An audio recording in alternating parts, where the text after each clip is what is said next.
All right, guys, welcome back to the Pleb Underground live at Tabconf. You've got Phil over here. We've got Sir Ulrich as co-host, and joining us, the CEO of Start9, Matt Hill. Matt, thank you very much for joining us on the Tabconf live stream. Thanks for having me. Sweet, sweet. All right, so look, I think anybody watching this is familiar with your product, with Start9, at least the retail node. That is the first one. I know the one that I got that made me fall in love with the product. I guess remember that unconfiscatable conference. Oh yeah, yeah, it's great. 2020. Yep, right before COVID. Yeah, COVID. Oh my God, it's been forever. Actually, man, we've actually known each other for quite a while. It's like, man, 5 years. And I even at one point I did want to come and work for Start9. I wanted to do technical support for Start9, but this is not an interview about me. It's an interview about Matt. The amount of people out there who have applied or have worked at Start9 would shock people. Yeah. Like, we're seated all over the Bitcoin ecosystem. Oh, I believe it. Yeah, it's been a crazy 6 years. I genuinely believe that you guys have one of the best, if not the best team that's out there. And like I told you, I'm not just saying that to you to blow smoke up your ass. I genuinely love the Start9 product. I love the user experience that you chose to go through with, the marketplace, you know, that essentially everybody else ended up copying. And yeah, I just think it's absolutely wonderful. But what are you talking about here at Tabconf? Like, what are you working on here, or are you working on something here? We have a table, cool. A 2-day-long workshop where we're helping people to DIY their own Bitcoin and Lightning nodes using StartOS on any hardware that they happened to bring, or on a VM. Oh wow! If they didn't bring anything. And in parallel, we're also doing packaging workshop, so that anyone who wants to package a service for StartOS that's not currently available, yeah, we are just doing pair programming and teaching people how to package for StartOS. Oh my gosh, that's absolutely fantastic. Have, like, 4 different things being packaged right now. So hopefully, as a result of this conference, we actually have some new services available on the marketplace. Can you share what those might be if it works? So Gary's got 2 things that I don't know what they are. They're both eCash related. Cool. Okay. All over it. And so he's packaging 2 different services that are related to eCash. I couldn't quote exactly what they are. And then we're working on cal.com, which is a Calendly alternative. You know, nice. It's the open source self-hostable Calendly. And then Dred's got something going on too. I actually think he's translating an existing 0351 service to the new StartOS 040 format. Nice. So StartOS is about to undergo its largest, most, incredible update ever. Very nice. And it introduces an entirely new packaging format, SDK. So the way that you package services for StartOS now is not only much easier, but much, much more powerful than it's ever been. And the old packages need to be kind of rebooted, updated to this new format. Oh, very cool. So it's just a lot of painstaking work to get those old packages updated. Oh yeah, no, I can imagine that. Approximately when do you think all of that is going to be ready? If you had I'm always trying to pull the timelines, you know. I'm sorry, I can't help it. So I'll answer it in the. And remember, guys, this isn't in stone. Yeah. So yeah, I'm not going to give you a date. Yeah. I will answer it in the following. I'm not going to give you a date. I am running StartOS 040. Oh, so you're already running it. Production machine. Okay. It is not in early stage testing anymore. Like, I'm using. So this is like pre-alpha. It's technically in alpha. Oh, okay. And it's available to the general public. Oh, okay. Anyone can download and install StartOS 040. It's just you got to kind of go to GitHub and do it that way, and that inherently gates most people. Yeah. Especially when you see an alpha tag, right? Like, you're gonna have a bad time. I don't want to touch alpha. Yeah, don't touch alpha, right? Like, unless you're a dev and you know what you're doing. But I'm using it successfully in production right now, and we're getting to the point where it's stable enough and safe enough that we're about to go into public beta. And when I say about, it's not today, it's not tomorrow. Could be a few weeks. Next week. Yeah. Maybe it's next month. I don't know. When I feel comfortable. Cool. It's a very absolutely. At this point, right? There's no hard red line. It's like when I decide it's good enough. How long have you been running it? 040, sorry. I don't know, probably 3 weeks. 3 weeks?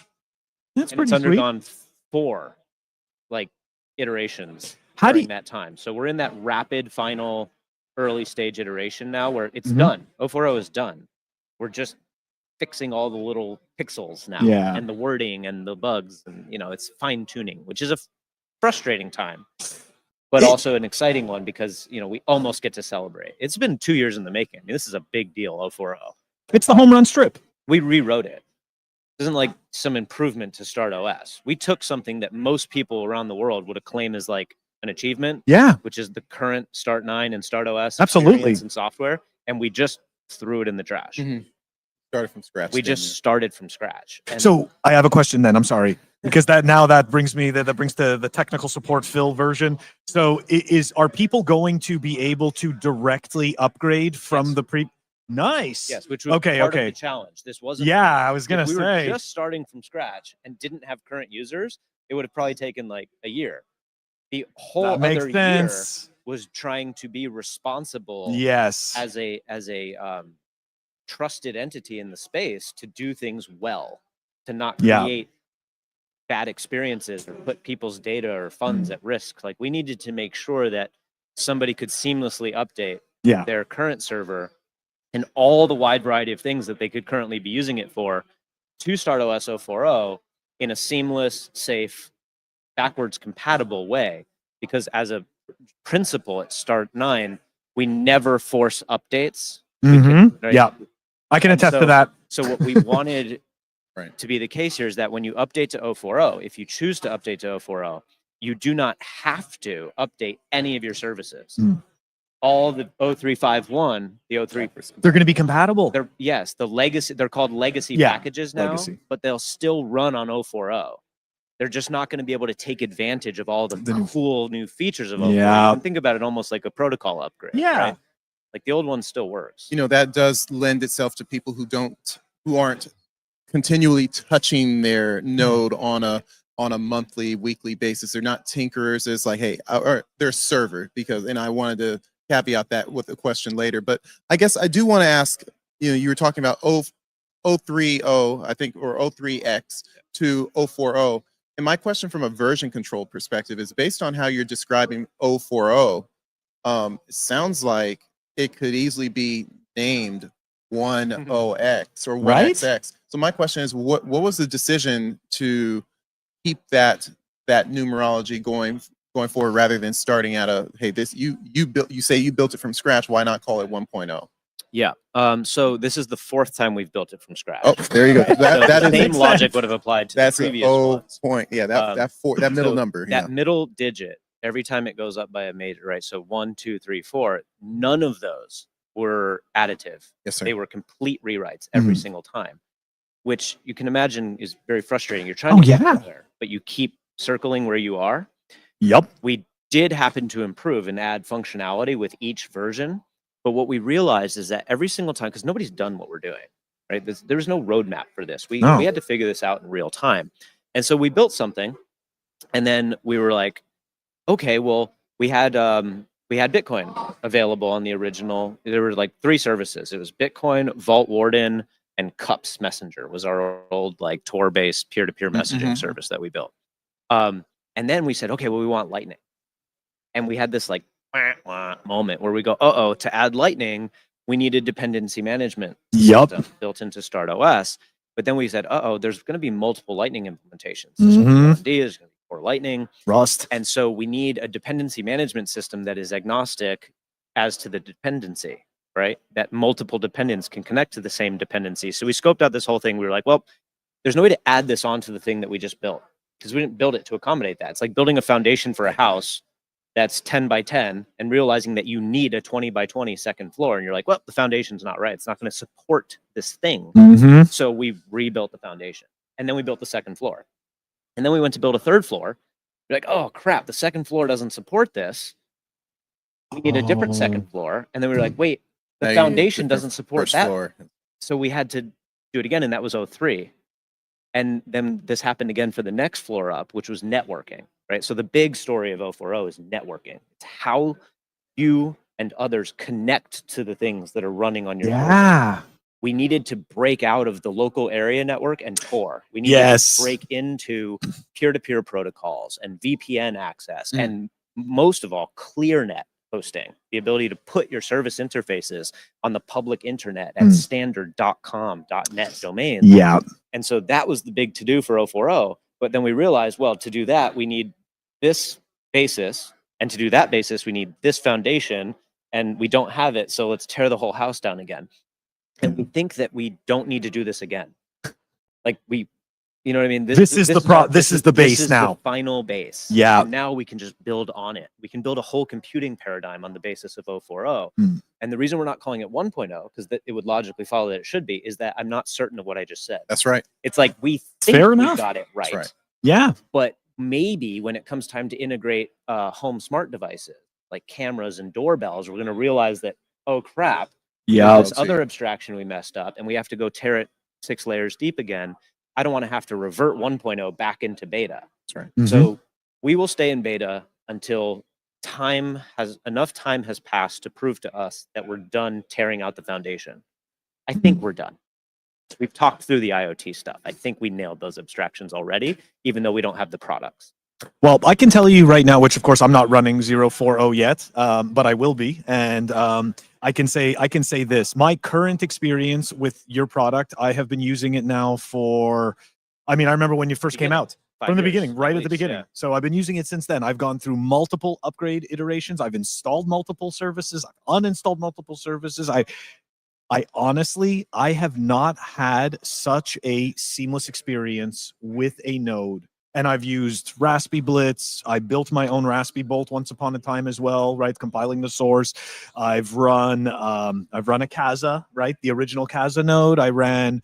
I still have a My node. So I've tested as many of these different ones as I possibly can. Even the Citadel one, which became, what did they become? They've now changed it to something else.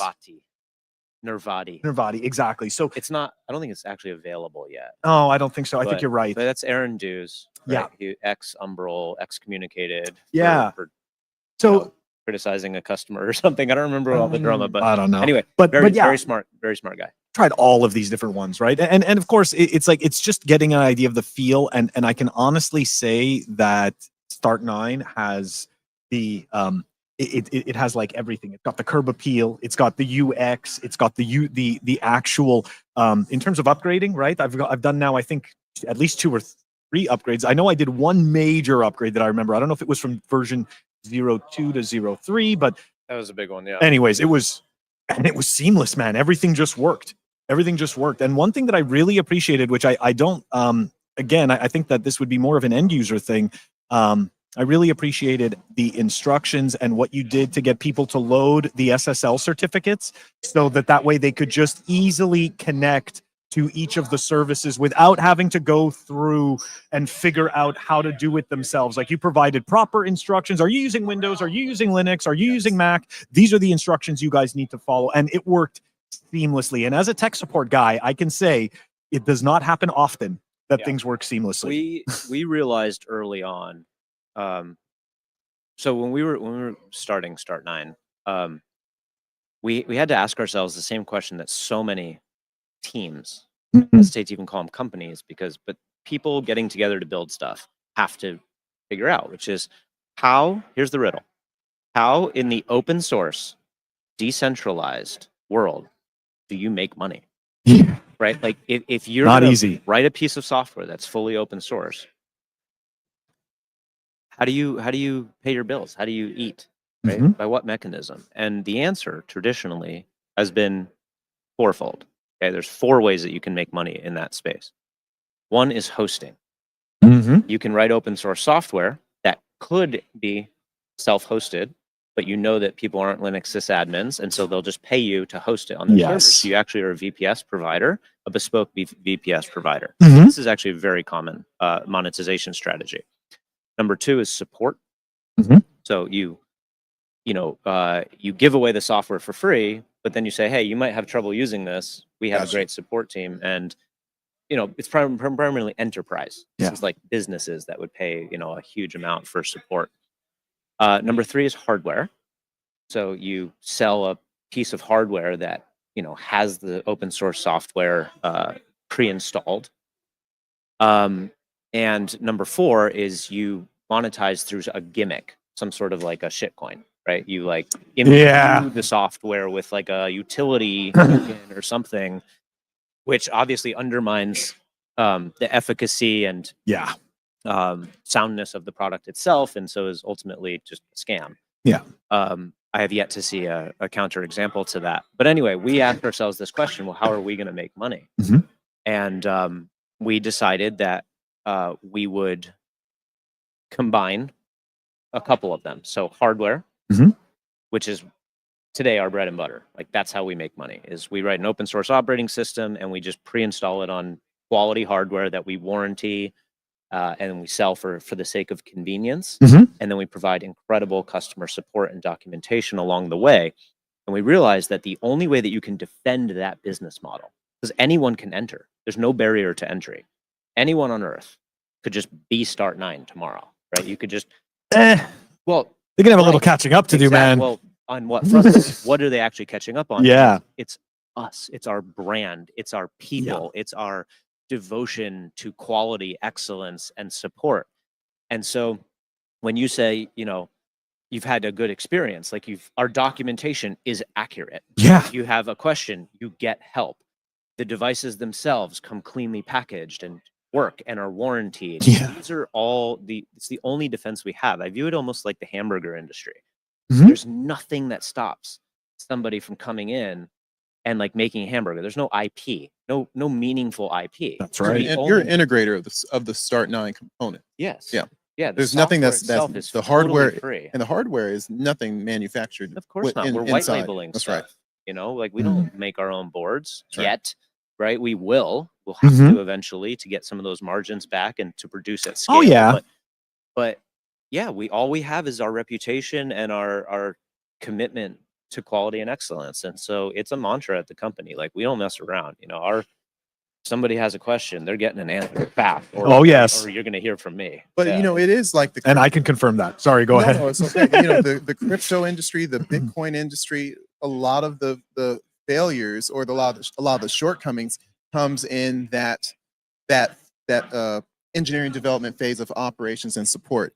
Great coders, you know, great integrators, open source, free software, whatever the case may be, free and open source, a lot of that.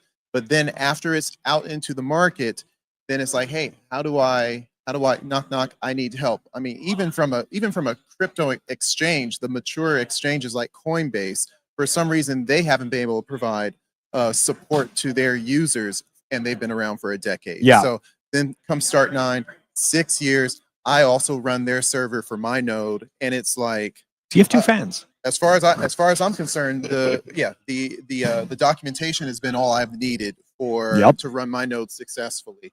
And you're talking about the upgrade. I can't wait to upgrade it, and I'm probably saying the documentation should be enough for my technical aptitude, and that's important. Documentation, or being able to pick up a phone and be able to call someone who can help walk you through things. That's so vital because this industry is on the frontier of technology, and people want to be there, but a lot of people need their handheld. Start9's there for them.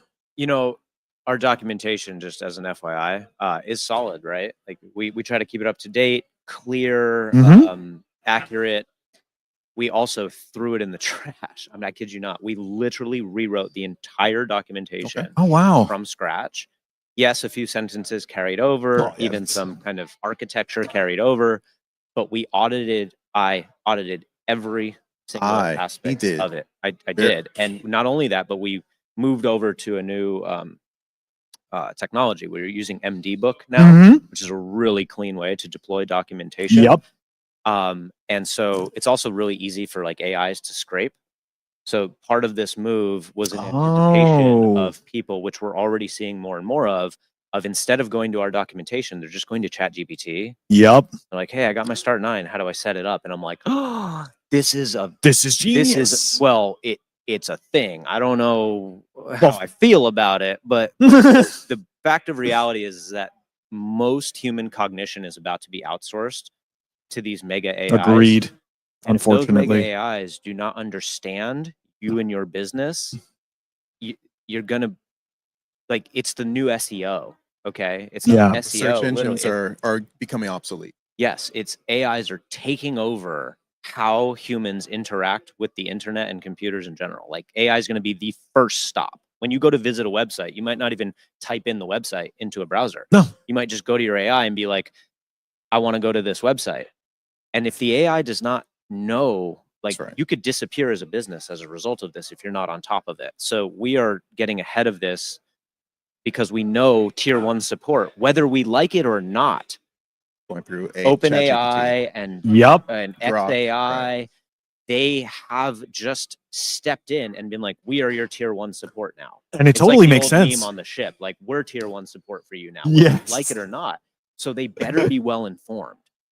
So you talk about Yeah. that. So now your documentation is now basically, instead of you building your documentation for the end user, which you are, but you're also building it for the AI. The AI is now a consumer of your documentation. So from your understanding, from you going down that little rabbit hole, what makes your documentation more accurately or more easily scrapable by the AI? It's the same thing that makes it easily consumable by a human. So, all right. So one of the new skills, right? And if you go to any college campus at the moment, the professors are probably screaming this, and rightfully so, right? Is that so much of future jobs are going to be, how good are you at interacting with AI, right? We don't need, the AIs can do stuff now, but they need to be prompted.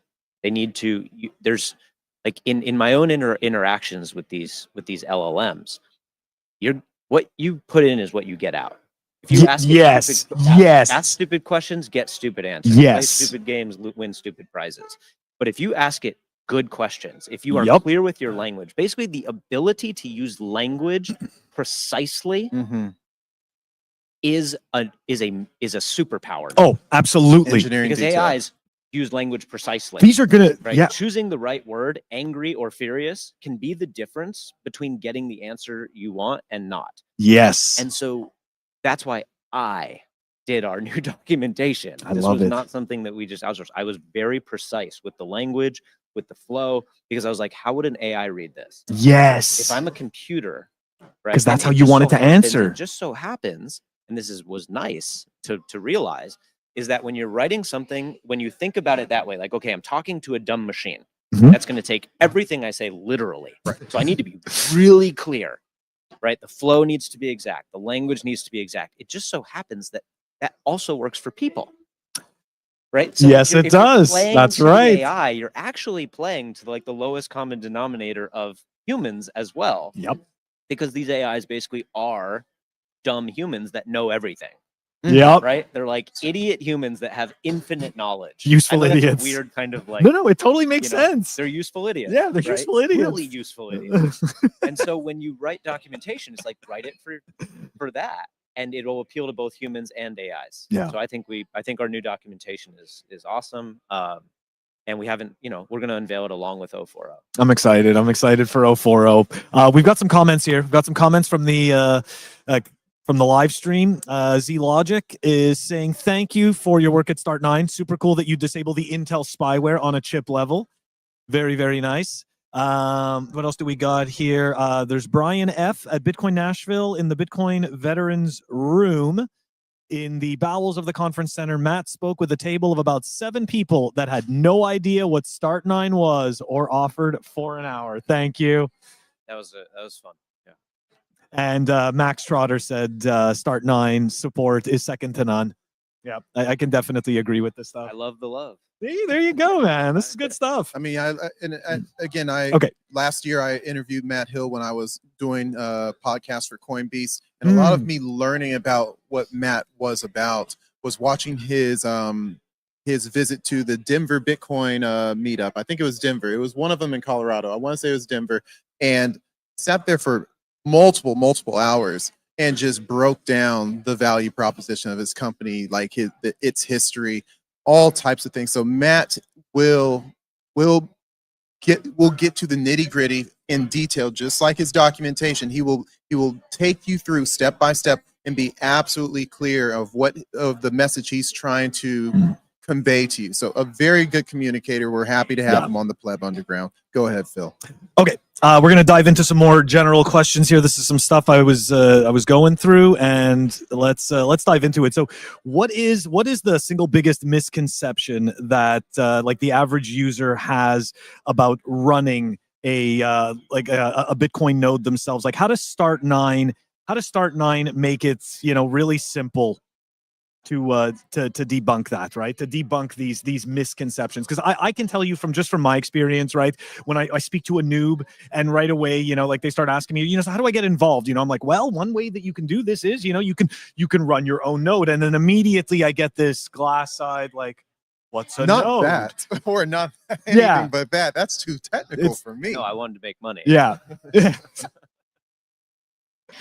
So how do you guys how do you guys approach it? I mean, yeah. So the biggest misconception, actually, which is almost a counterpoint to what you just said, is that a lot of people do think that they can.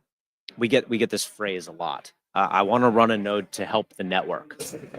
Yes. I was going to get into that question. See, we're going to end up talking about knots versus core, guys. Just get ready. This is where we're going. Misconception, right? Yeah. If you install a Bitcoin node using StartOS or anything else, doesn't matter, and you click start on the node and you walk away, you're not really doing anything. No. I don't want to say anything. I know what you mean, though. There's an extremely marginal benefit. Yeah.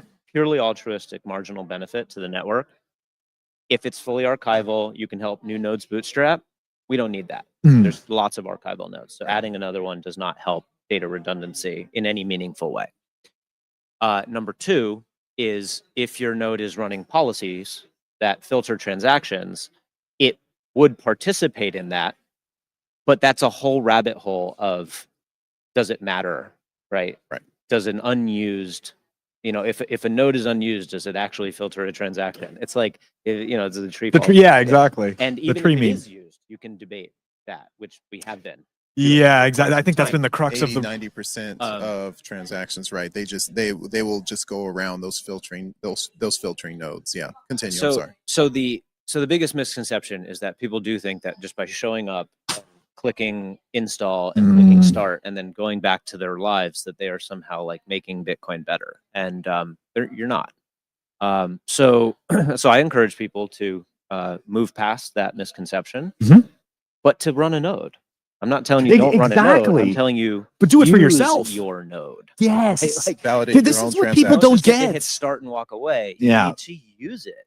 And what using a node means is connecting dependent services like an LND node or a BTK server to your Bitcoin node and conducting commerce through it, or two, just connecting your mobile wallet to your node for the sake of verification of transactions. So if you send me money and my phone goes ding ding, you got money, I trusted no one. That's right. In that process. However, if I'm just using a mobile wallet that I downloaded and you send me money and it goes ding ding, you have money, I am absolutely trusting someone else's node. Oh yeah. Right? There's no way to use Bitcoin, transact in Bitcoin without using a node. So if it's not your node, someone else's node. And so that's it. It's not that hard to do. No. Right? We make it easy. But yeah, I would love to see more people actually using their nodes rather than just kind of stalling them and posting about it online. Shout out to Tim B. Yeah. Not gonna node, right? Hashtag yeah, we know. He doesn't want to node. That's right. I don't know if you've heard of that movement, but there's a very small movement of plebs that this is because of the core versus not stuff. All of a sudden now this third faction has appeared of not gonna node. So, it's opting out of the battle. Yeah, exactly. Okay, if you could wave a magic wand, what feature would you add to Bitcoin Core in general? Probably a totally out there question, but yeah, what could you add? To give a real answer, I'd really have to think about that. I'll preface this with a couple of things. One is it's too short of notice to give a good answer. Sorry. Two is I actually don't I'm not that in okay Bitcoin. Yeah, like I get how it works Oh, yeah. more than most people do, but I don't know the needs in the roadmap as much as many others would. However, because of the timeliness of it, because it was my co-founder and CTO who proposed it, and because I am sick of the controversy, Yeah. the singular feature that I would love to see put in is what Aiden, Aiden, right? Yeah. Co-founder and CTO of Start9, what he proposed and called user-defined dynamic filters. It's like dynamic scripting. Is that it's something like that? Instead of hard coding policy Yeah. filters Yeah. into Bitcoin Core, for example, or into Bitcoin Knots, you basically remove all of it. And this relieves Customize. protocol developers forever having this debate again. They get to basically just like step aside and be like, hey, policy stuff, that sounds like a social thing that you guys should figure out. That sounds at a amazing. totally different layer that doesn't involve us. And what it does is you basically get to just delete a bunch of code from Bitcoin Core. And Aiden and I really looked through, and we could do this. We actually proposed to make the code changes in Bitcoin Core to accomplish this. It's not a fork. It's just an optimization, and it's a modular approach to filters, so that we don't have to argue about it. I mean, people can still debate filters, but it doesn't involve the devs anymore. Yeah. Be like, yeah, you go fight. And so ultimately what it amounts to is that Bitcoin Core and Bitcoin Knots by default would not have any kind of like hard-coded filters in the code base. Instead, there would be a directory of scripts. And if a script is present, the only job that the code now does is say, hey, every time I receive a transaction, run all these scripts. And if any one of them returns false, don't add the transaction to my mempool. This could be for subsat things. It could be for op return things. It could be for critical denial of service protection, or just because, say, like I don't like the number 10,000. Yeah. I could just choose not to add any transactions that have an output of 10,000 sats to my mempool because I'm quirky and weird and I just don't want to do that. And I don't believe in it. It's my religion, whatever. Does it have an effect on the network? No, zero, not a chance. But I could write that filter and run it on my node if I wanted to. And then if it was really important, like if it actually did pose some kind of, urgent threat to the peer-to-peer network, and I could get on the podium and convince everyone around the world to run those scripts, download my script and load it into their directory, and enough nodes on the network did this, it would start to have an impact on the network, right? I don't like the black and white thinking of works and not work, right? Yes. It has an Yes. effect. Yes. What the effect is highly debatable, right? But it is impossible to deny that if a supermajority of nodes are refusing to relay certain types of transactions, that will have an effect on the economics of those transactions. Whether they work or don't work is a horrible oversimplification. They have an effect, and we should debate those effects: positive, negative, externalities, the whole deal. But the reality is that I just want this fight to be happening at the proper layer. Yeah. Which is me personally campaigning for my silly filter that I believe in, and not involving protocol developers, wallet developers. And it's like, this is it's quarantined, we'll call it. It's like quarantine filters where they belong. And then if one gets critical mass and adoption, there's an economic impact, right? I'll point out one more thing, which is that what I am saying right now is inherently the truth, right? So for example, if what I said before, I'll use the same stupid example of, I don't like the number 10,000, and so I just absolutely refuse to relay any transactions that have an output of 10,000 sats. I could do that today without this feature. Right? There's nothing on earth that nobody could stop me. Nope. Totally up to you. I could install a proxy, a little daemon proxy service right in front of my Bitcoin node that intercepts all transactions before they hit my node, looking for certain attributes and just dropping them. My node won't even see them. Right? So that example alone proves that policy filters doesn't belong in Bitcoin. I agree. It is external to Bitcoin. It is an attribute of the peer-to-peer network. It's like if you give me an envelope with some money in it and you're like, go bring this to that guy. I'm just like, I don't think I will. that has nothing to do with dollars. No, That is nothing a at all. It's social decision, correct. a religious decision, or whatever that I'm making. And so you don't program that into the money. You don't program that into dollars. You relegate it to the interpersonal sphere as best you can. So the only reason that I'm arguing that Bitcoin should even be aware of these things is just for a convenience. It's like, okay, people are going to do this anyway. So we may as well create a safe space for them to do it. But to be honest, if they took the opposite approach and they were just like, no safe space, if you want to do this, go invent a proxy service, or, go download an implementation of Bitcoin that has filters, which is basically the stance that Core has taken. Well, then, okay, that's what's going to happen, right? Like, I'm not saying it's good or bad. I'm just saying that, like, that's what it you're is. literally saying, don't use Core then. And Yeah. people are like, okay. I mean, won't. And I like, that's not a good idea. Like, wouldn't you be better off keeping people using your software and pacifying them in a quarantined safe space? Like, so I think the user-defined dynamic filters gets everyone what they want. I was very, happy to see Aiden put up that BIP. It did not get any meaningful support. I don't think it will. I'm not devastated by that, but I think we came up with a politically sound and technically sound solution to this entire thing that was basically brushed off. So it's fine. Yeah. And oh, sorry, were you going to say something?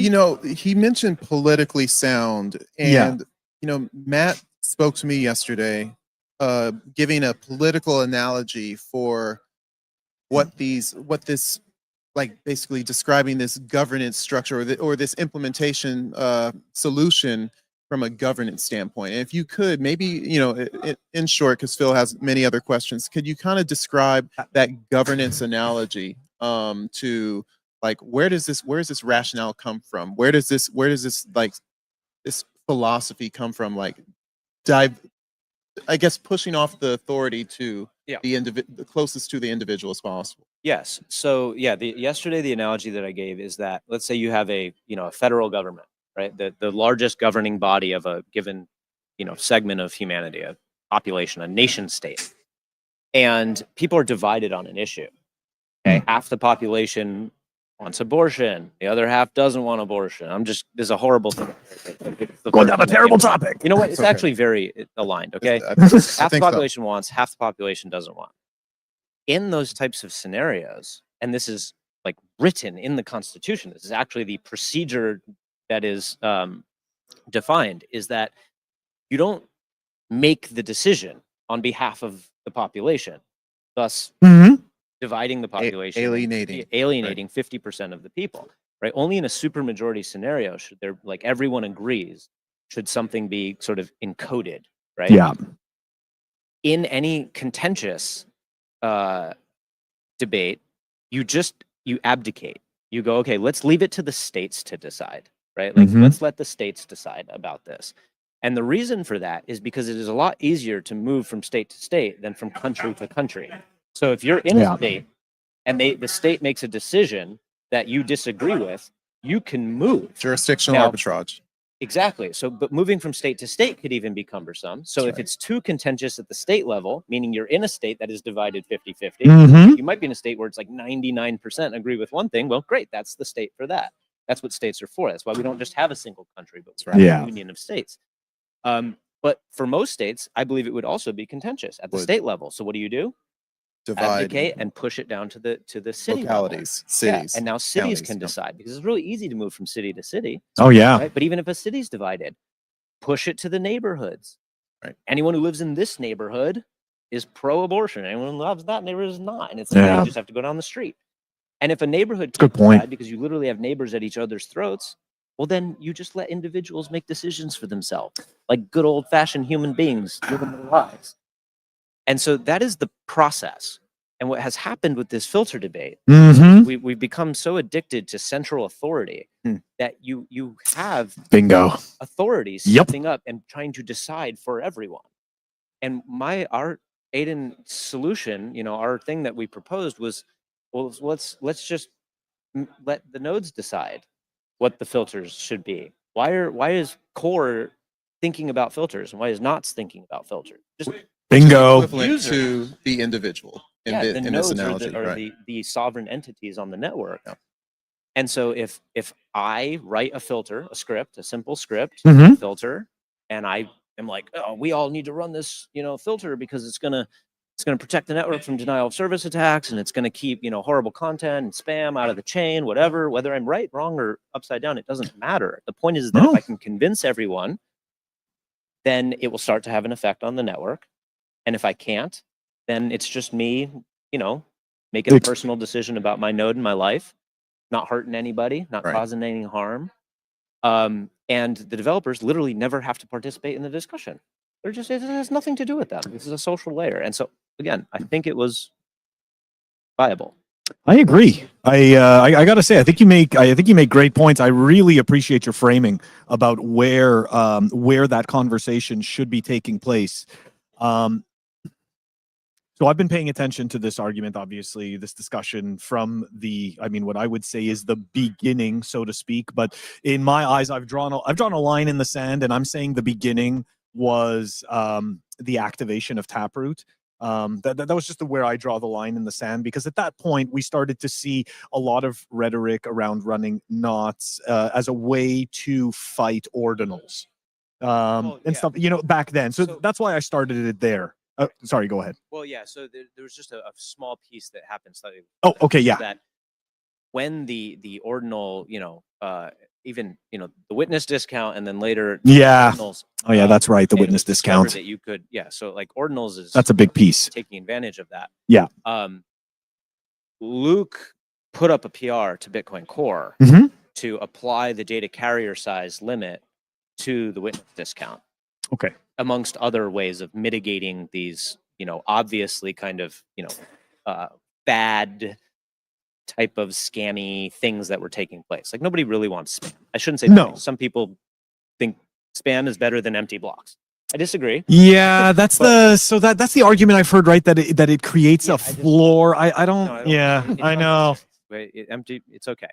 We'll fill the blocks up when more people come. Yeah, right. So it's nice to have low fees. I'm okay with it. I mean, right now, it's a long time before the block subsidy is going to not potentially be the primary reason to mine. Don't you feel right? So at least 50, 100 Yeah, I feel like people are trying to force to garner adoption, because it's not going to happen overnight. So anyway, so Luke put up a PR and he's like, "Oh, guys, there's a bug." Like, whoops, we did SegWit, we did Taproot, and it turns out that there's mechanisms afforded by these upgrades that enable people to really cheaply and easily engage in this spam, right, behavior. And the PR was closed, rejected. No, we think this is a valid use of these, that it's not a bug, it's like an intended behavior. And that was the break. That was when Luke was like, whoa. What? Like, what do you mean it's the intended behavior? Like, no, it's supposed to be used for monetary.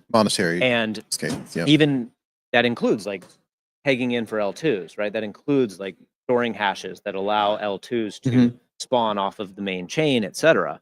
That's still a valid use case, even in Luke's mind. But the amount of data, like inscriptions, right, using the witness discount was like, there's no justification for, no L2 would ever need that much. So let's cap it to something reasonable, even if temporary, while we figure out where this, and it basically got shut down. And so Luke's reaction to that was like, oh, they've changed course. Like the actual stated intent now is to allow arbitrary data, not just data that can be justified as, monetary use case. And so Luke, Knots was already in existence, but at that time it was basically just a superset of RPC requests, right? So Knots RPC? Yeah, so remote RPC, procedure calls. Okay. Yeah, so Knots and Core were pretty much identical, but Luke wanted to be able to query his node for information that was not available in the Core API. So Knots was just like Core plus some new APIs that allowed you to introspect your node in different ways. That was the only. That's pretty cool. It was only after Core closed that PR and refused to that it became contentious, to apply the op return data limit to other parts of the transaction. That Luke split and the projects began to diverge. Yeah, that makes sense. We great schism. Yeah, seriously, right? I really appreciate you explaining this, Matt. We're getting some questions though we're getting some questions from the crowd. So let's dive into it over here. Okay, Z Logic is asking about defaults for the filters. Yeah. He's saying protocol devs can still introduce protocol devs can still introduce risks. Better to have people pay attention to the obvious flag of their intentions. Filters. Not sure I understand. I'm not sure I understand that either, because he was asking about what about defaults for the filters. Z Logic, I don't know if you're still watching. Defaults for user defined. That's probably the user defined. Yeah, Right, I guess Z Logic, we're going to answer the question of if you're talking about user defined defaults for the filters. User defined dynamic filters. Yeah. So in that paradigm, right, there would be a scripts directory, and it's technical detail, but arbitrarily nested. So you could have like different folders, like these kinds of filters, Right. and then within those you could even have folders, and eventually there's scripts. And so the code would recursively iterate through the directory structure, executing every script it could find. Okay. So this is technical detail, but just an idea. And what that means is that whoever distributes the software. So if you go to like bitcoin.org and you download Bitcoin Core, or you go to StartOS and you download Bitcoin Core or Bitcoin Knots, they can come with different script bundles and default script bundles. So this is effectively like putting it in code, except the user can then delete and add more at will. And they could also sideload entirely different bundles, right? So in other words, what Knots would become in this paradigm is everyone would run Bitcoin Core, but then the people who wanted to run certain filters would just load the Knots filter bundle into Core. And so the reason we thought this was a good idea is because I was like, hey, Core, everyone's still going to keep running Core. It's a nice way for you to like wash your hands of this, and Knots just becomes a filter bundle. Yeah. As opposed to this competing implementation that is, anyway, maybe that's not a bad thing. Maybe multiple implementations is a good thing, right? Like, I don't know exactly how this unfolds, but again, as a core developer, as someone who is waving the core flag, they would want people to, hey, be with us, stay with us, stay with us. And so that would be meeting things halfway. That would be a good, you would think, I mean, from your perspective, and it sounds like from mine, a good business decision. But again, it's looks like there's people, the response is pound sand. I mean, they're good people. They want people to run their software. Like, you write software so that people run it. Nobody likes this. Nobody. No. I mean, I don't think anyone's like indulging in this debate, in this controversy. Maybe some people are. I was going to say there's unfortunately there's people who are genuinely seeking to be accurate, right? There's people who are genuinely seeking to understand what is happening, right? They're not looking to pick a side to feel good or what, like they just want to understand what is actually happening. But unfortunately, and again, this is just my perception, there's seemingly, groups of people, especially on social media, right, where it is about or it seems to be about picking the side, framing good versus evil. Exactly, right? The tribalism. And this is where it gets kind of messy, I find. It does. Yeah. And anyway, hopefully, reason and cooperation will prevail. But I'd like to see an end to it. Sick of the fighting. Yeah. I hope so. And actually, I just wanted to follow up on these. So just in general, are you like, do you think that multiple implementations for Bitcoin, multiple client implementations is quote unquote like I guess a positive development? I've thought about this one a few times. Yeah. And here's why I say that is because at present, Bitcoin Core and Knots by proxy, because it's a fork of Core. Yes. Are monoliths. Okay, they're monolithic applications. And in the history of, in the tradition of software development, monoliths have long been realized to not be the optimal way to maintain large, important, complex applications. Okay, because it's all in one code base and it's all intermingled. Yeah. A modular approach to software development is the preferred approach for maintainability and clarity. I agree. Right? So you want to break things up into chunks and maintain them independently. And they don't break other things. Even if they integrate with each other. That's what integration tests are for. Yes. But in terms of software changes, you shouldn't have to change all of Bitcoin Core to update the default of a filter, for example. Agreed. It's You like, mean they don't need to go down the Start9 path? what do you mean? Of rewriting the entire Oh, software? no, please. I just even mean subtle changes. Yeah. It's like it should be very quarantined so that it's clear what's changing, right? Like this mission critical software like Bitcoin, we can't risk in That's the way right. that we need lots and lots of eyes on these Yes, cards to make sure that agreed. nothing, accidental or malicious gets introduced. And that's much harder to do with a monolithic application and code base than it is with a modular one where everything is clearly defined. Yep. And everyone pretty much agrees with that statement, by the way. That is not a controversial statement that I'm making. Like the Bitcoin core developers themselves are very interested in modularizing Bitcoin, Absolutely. ultimately resulting in what they're referring to as Bitcoin kernel. Okay, this is the absolutely essential, Yep. indispensable consensus, and relay code that makes Bitcoin Bitcoin.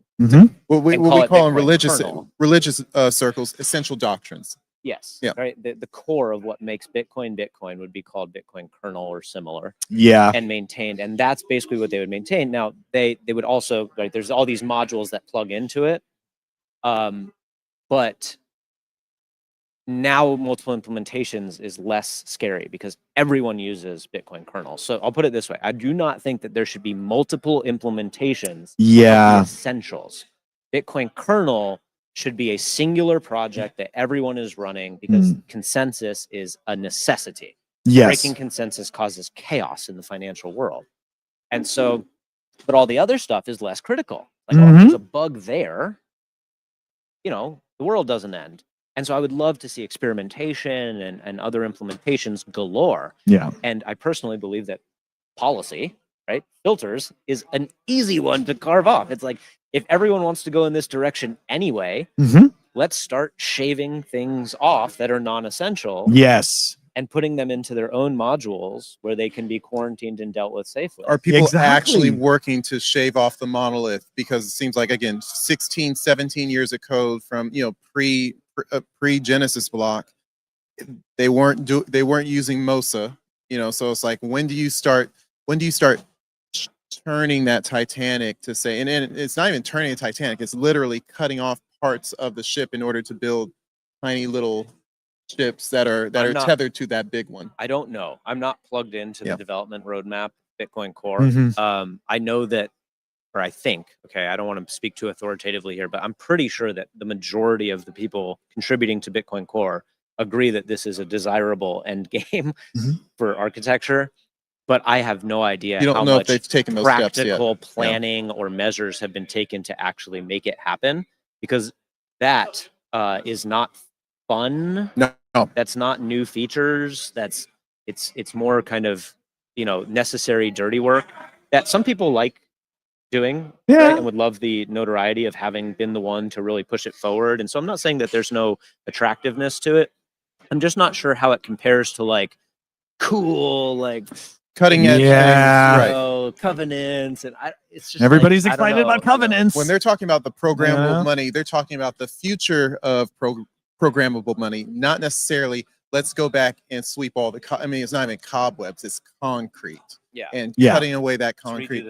I'll tell you, just from my own industry, taking old software from systems in my industry and trying to change it from monolithic to MOSA, modular oriented software architecture, is no one likes it, and it is cost prohibitive. It is expensive. So cost, again, Bitcoin open source people are working off of external funding. You're going to find that it's not going to be easy to say, oh, now you want all these people to be incentivized to do what Matt described as dirty work.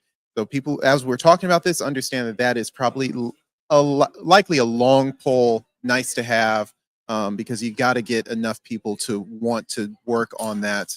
And most people, like he said, wants to work on covenants, wants to work on the 2030 version of Bitcoin, and that's not it. So yeah, we're gonna switch gears here for the last question. We've got a question from the crowd.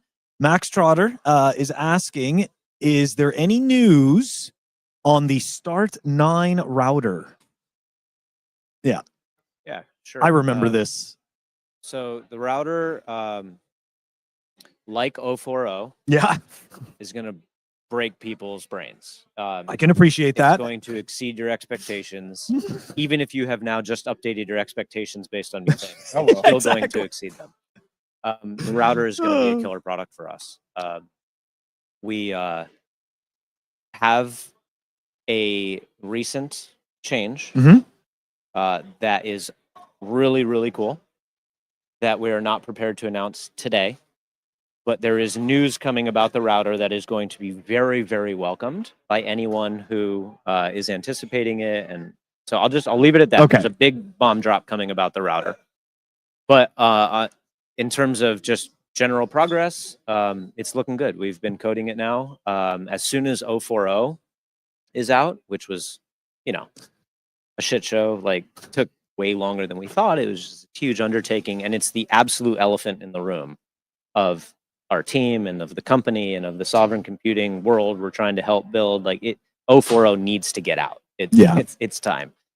But 040 got so good, like it was beyond our scoping. Like 040 encountered scope creep. Okay, we had a set of features we wanted, Always. and as we did it, it just kept getting bigger and bigger. Yeah. To eventually encompass what we had previously scoped to be 041. Like 040 is now more than 040 was supposed to be. Yeah, exactly. Better than everyone is going to think, and it's fun. And so I think that my recent conclusion is that 0351 351. Yeah. StartOS has been out for 2 years now. Yep. It has not had an update in 2 years. And Stable during as that hell. Time, it has been stable. It has delivered. Stable as hell, man. Our sales have gone up. Our brand has flourished. Like we rode 0351 Yeah. for 2 years, and I think it's crap. I think 040 crushes it. What that means tells me without a doubt that we can ride 040 for at least a year, Nice. maybe 2 years. So we're gonna put StartOS aside. Other than like necessary bug fixes and support and documentation, like we're not going to be working on StartOS for at least 6 months to a year. And the reason for that is because we are going to throw all of our weight, everyone, every day, all day long, myself included, behind getting the router to market in a timely fashion. Because Nice. I don't want the router to be a repeat of 040. Yeah. We're not going to announce ETAs. All I can say is that 040 is almost there. And the second it is, we are a router development team. And it's already far along. So I think it could happen much sooner than people are anticipating. I don't know what they're anticipating, but I think it's going to be sooner than I was anticipating. But there's also a major change to the hardware that is not yet something we can announce, strictly because there's a small probability it won't come true. And I want to be sure when we announce it. Yeah. We're dealing with meat space supply chains, and I want to make sure that we have what we need locked down before I get everyone excited about it. Yeah. Just in case. I'm already excited about it. So thank I'll you. be buying one. Yeah, this is fantastic. Look, we're gonna wrap this segment up here, and Matt, again, thank you so much for joining us here, giving us your time at Tabconf, man. It's super cool. I think this is the third time I've gotten to interview you.